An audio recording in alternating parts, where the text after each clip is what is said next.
बाद औज़ुबिल्लाहिमिनश्शैतानिर्रजीम बिस्मिल्लाहिर्रहमानिर्रहीम। दोस्तों, इस पे काफ़ी टॉपिक पे बात भी हो चुकी है और सब ने कहा है कि ये जो रेलिजिक प्रॉब्लम्स है, आसाब का मर्ज़ है, तो इसमें कोई शक नहीं है कि ये एक आसाब का मर्ज़ है। लेकिन अब हम देखेंगे होता क्या है। अभी तो कन्फ्यूजन यही जा रही है कि क्या हम राशा को पार्किंसन कह भी सकते हैं कि नहीं कह सकते, और पार्किंसन में और राशा क्या एक ही चीज़ है या अलग भी कोई चीज़ है। कन्फ्यूजन जो पैदा हुई है, सबसे पहले तो इसको क्लियर कर लेते हैं। बल्कि इसके बारे में एक चीज़, बेसिक चीज़ जो है ना जी, वो हमारा दिमाग, जिसे हम मिड ब्रेन कहते हैं, यानी जो वस्ती दिमाग है, उसके अंदर आपके एक हिस्सा होता है जिसे आप बेसल गैंग्लिया कहते हैं, और उसके अंदर एक न्यूरॉन्स होते हैं जिन्हें आप सबस्टेंशिया नाइग्रा कहते हैं। ये वो खलियात होते हैं दिमाग के जो एक केमिकल रिलीज़ करती हैं जिसे डोपामिन कहते हैं। ये तहकीक है इस वक्त, और चूँकि लेस से तहकीक है, इसके ऊपर अगर बात हो जाए तो ज़्यादा बेहतर भी रहेगा। तो ये बड़ी ऑथेंटिक सी है। और इस डोपामिन का काम ये है कि ये न्यूरोट्रांसमीटर है आपके दिमाग से। यानी न्यूरोट्रांसमीटर्स क्या होते हैं? जो आपके पैगामात दिमाग से जो अहकामात जा रहे हैं, वो ज़ाहिर है कि आपके मोटर नर्व्स के लिए जा रहे हैं, हर की असाब के लिए जा रहे हैं, और ये कैसे जाते हैं? एक अस्व से दूसरे अस्व तक जाते हैं और बिल्कुल इलेक्ट्रिक करंट की तरह चलते हैं।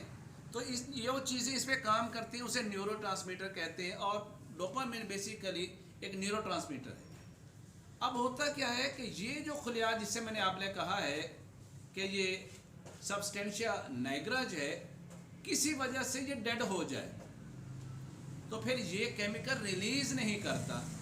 जब ये केमिकल रिलीज़ नहीं करेगा तो फिर क्या होगा कि ये मैसेज जो हैं, ख़ास पर जो आपके हर की आसाब के ज़रिए, मोटर नर्व्स के ज़रिए आपके मुख्तलिफ आज़ा और बिलखासा तौर पे जब आपके उज़लात की तरफ जाने होते हैं, वो प्रॉपर तौर पे नहीं जाएंगे।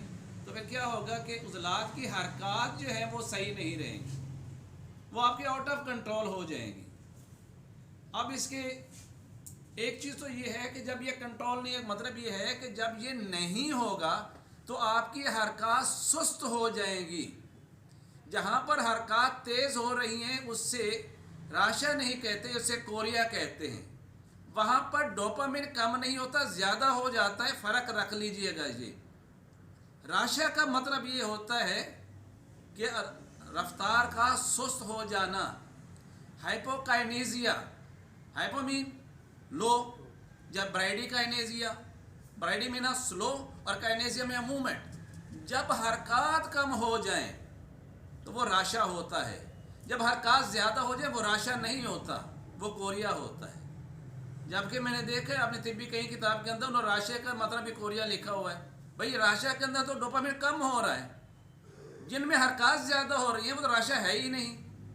वहाँ तो डोपामिन ज़्यादा हो जाता है कोरिया के अंदर। वहाँ पे इनवॉलंटरी ऐसे लगता है जब बंदा डांस कर रहे हैं, उसके कोई हिस्सा जो है वो हरकत जो नहीं, स्टेबल नहीं है, बैठा भी है तो उसके आज़ा हरकत करते जा रहे हैं।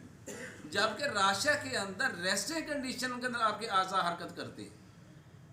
जबकि कोरिया के अंदर आप लेटे हैं, आप बैठे हैं, आपके आज़ा हरकत ऐसे देखते हैं कि बंदा को डांस ही कर रहा है, चेहरा भी भटक रहा है, उसके मुख्तलिफ हिस्से जो काम कर रहे हैं। जबकि हम राशा के भी अलामात में देखेंगे तो बड़ी सी इसके अंदर एक स्टिफनेस आएगी, अज़लात के अंदर एक स्टिफनेस आ जाएगी, एक अकड़पन आ जाएगा, एक सख्ती आ जाएगी, उसकी मूवमेंट्स होंगी ही नहीं, और वही इसकी अलामात होंगी। अब तिब्बी के हिसाब से देखें तो इसकी 3 वजूहात बताई हैं। कौन सी वजह? पहली वजह जब क़ुव्वत मुहर्रका का कम हो जाना। तो क़ुव्वत मुहर्रका का ताल्लुक़ आप क़ुव्वत नफ़सानी के साथ है। क़ुव्वत मुहर्रका बेसिकली आपके क़ुव्वत नफ़सानी की एक सब जो है वो ब्रांच है। जिस वक्त क़ुव्वत मुहर्रका कम हो जाती है तो उस क़ुव्वत मुहर्रका के कम होने की क्या वजूहात हैं?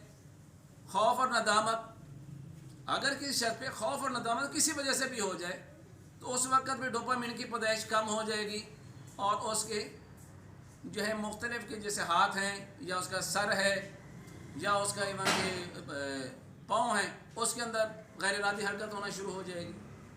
और कभी ऐसा भी होता है कि लज्जत और मुसर्रत जिसको उसकी ज़्यादती हो जाए, और मर्द ख़ास पर या औरतें ख़ास पर लज्जा मुसर्रत कैसे करते हैं? जिमा से करती हैं।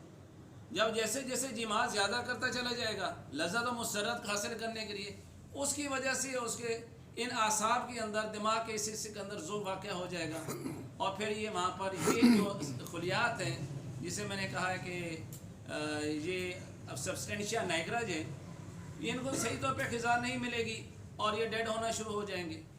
और इसी तरह गम और गुस्से के अंदर भी आके इन्हीं खुलियात को डेथ हो जाती है।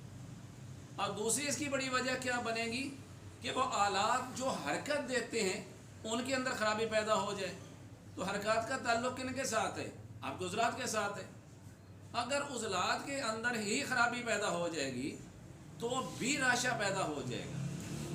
अब दोस्तों ने इसका बड़ा कामयाब इलाज भी बताया, हो सकता है तजुर्बा किया है कि नहीं किया, भर किताबी इल्म तक तो ठीक था। भाई पहले तो बात यह है कि हमने कहा ये मर्ज़ होता क्यों है? जिस वक़्त आपके वस्ती दिमाग के अंदर जो सब्सटेंशिया नाइग्रा है उसकी डेथ हो जाती है, वो डेड हो जाते हैं, वो ख़त्म हो जाते हैं। तो मोहतरम एक तो चीज़ ज़हन में रखिए कि जब इंसान पैदा होता है और जब इंसान मरता है तो जितने आसाब उसके दिमाग के अंदर पैदा होते हैं उतने ही रहते हैं, ना ये मल्टीप्लाई होते हैं, ना ये डिवाइड होते हैं, ना ये दोबारा पैदा होते हैं। अगर ये डेड हो गए तो इसे ज़िंदा कौन कर रहा है? इसे दोबारा पैदा कैसे किया जाता है? अभी तक तहकीक तो यही कहती है ये डेड हो गए तो ज़िंदा किया ही नहीं जा सकता। ये माजरा के साथ जिन लोगों ने मुआवजात बताए हैं, हकीकत यही कुछ है कि ये न्यूरॉन्स अव्वल तो जितने पैदा हुए एंड तक वो रहेंगे, ना ये मल्टीप्लाई होंगे, ना ये डिवाइड होंगे, और ना मर जाएंगे तो रीग्रो करेंगे, नहीं करेंगे। ये वर्ल्ड की तहकीक है इसके ऊपर। तो ये कहने का मकसद ये है कि अगर जैसे हो रहा है आप इसको रोक सकते हैं। अगर किसी को पता चला इसे राशा हो रहा है, आप ऐसी अद्वियात दें कि उसकी जो प्रोग्रेस हो रही बीमारी की उसको स्लो डाउन कर लें आप। लेकिन अगर ये जिस स्टेज तक जा चुके हैं कि रिवर्स वापस कर लें तो मुमकिन नहीं होगा, क्योंकि न्यूरॉन्स दोबारा पैदा नहीं किए जा सकते। ये 60 साल के बाद होता है जैसे मैं बताया। अब इसमें क्या होता है, अलामात क्या आएंगे? चूँकि न्यूरॉन दिमाग के वो सेल जब डेड दिमाग जब कमज़ोर हुआ तो क्या होगा, उसके सोचने समझने की कुव्वत ही कम हो जाएगी। उसका जो कोऑर्डिनेशन है अपनी चाल के साथ वो खत्म, कभी इधर गिरेगा कभी इधर गिरेगा, सही तौर पर चलेगा भी नहीं। फिर उसके बाद देखेंगे कि उसकी ज़बान का क्या है। उसकी ज़बान ये जब वो बोलेगा तो चंद अल्फाज एक ही टोनी मोनोटोनिक होगा, एक ही लहजे में बोलेगा। जैसे मेरी आवाज़ ऊंची आ रही है, नीची आ रही है, लेकिन वो एक ही जैसी चलेगी। और उसके अल्फाज छोटे छोटे होंगे और वह अल्फाज पूरे अदा भी नहीं कर सकेगा। क्यों नहीं कर सकेगा? जैसे हमने कहा इसके उज़लात के अंदर एक रिजिडिटी आ गई है, सख्त बन आ गया है। जब उज़लात में सख्त बन आया उसकी ज़बान में तो वो पूरी तरह अल्फाज अदा नहीं कर पाता। नरम होगी तो ज़बान काम करेगी ना, जब हार्ड होगी तो कैसे ज़बान अदा करेगी? फिर उस जब आपकी तरफ देखेगा तो ऐसे लगे जैसे कि वो बिल्कुल स्पॉट फिक्स है। क्यों कि ना तो उसके चीज़ के उज़लात उसके हरकत कंट्रोल है, हरकत ही नहीं कर रहे, स्पॉट हैं, रिजिड हैं, सख्त हैं। ना उसके माथे के उज़लात जैसे मैं कर रहे हैं, नहीं हो रहा। उसके आंखों के उज़लात हैं, यानी उसके जब आईलिड्स हैं वो आपको ब्लिंक करते हुए नजर नहीं, ऐसे लगे जैसे वो घूर रहे हैं आपको, लेकिन वो बेचारा घूर तो रहा नहीं होता, लेकिन उसके ये मसल्स काम ही नहीं कर रहे होते। वो देखने में ऐसे लगे जैसे ऐसे स्टिल बैठा हुआ है। जैसे वो खाना खाता है तो लुकमा उसके नीचे नहीं जा रहा। क्यों भाई? इसलिए कि निकलने का जो उज़लात है वो भी तो रिजिड हो गए हैं ना, वो भी तो सख्त हो गए हैं, मूवमेंट कम हो गई है, ब्राइडी का एनेजिया हुआ है, हरकतें कम हुई हैं, तेज़ नहीं हुई यहाँ पर। इसी को अगर देखें आगे तो इसे कॉन्स्टिपेशन हो जाएगी। क्यों जी? हरकतें दूधिया नहीं हो रही, आंतों के उज़लात की हरकत ही नहीं है, हरकत सुस्त हो गई हैं, तेज़ नहीं हुए। मसाने के अंदर क्या होगा? पेशाब आया हुआ खारिज ही नहीं हो रहा। भाई क्यों नहीं हो रहा? कि जो कॉन्ट्रैक्ट होने थे मसल्स वो तो रीड हो गए हैं, वो तो सख्त हो गए हैं। अब वो कॉन्ट्रैक्ट नहीं हो रहे, उनकी हरकत वो नहीं जो होनी चाहिए थी। यही वजह है कि मरीज़ को अक्सर तसम्मा में बोलिया की वजह से मर्ज़ हो जाता है।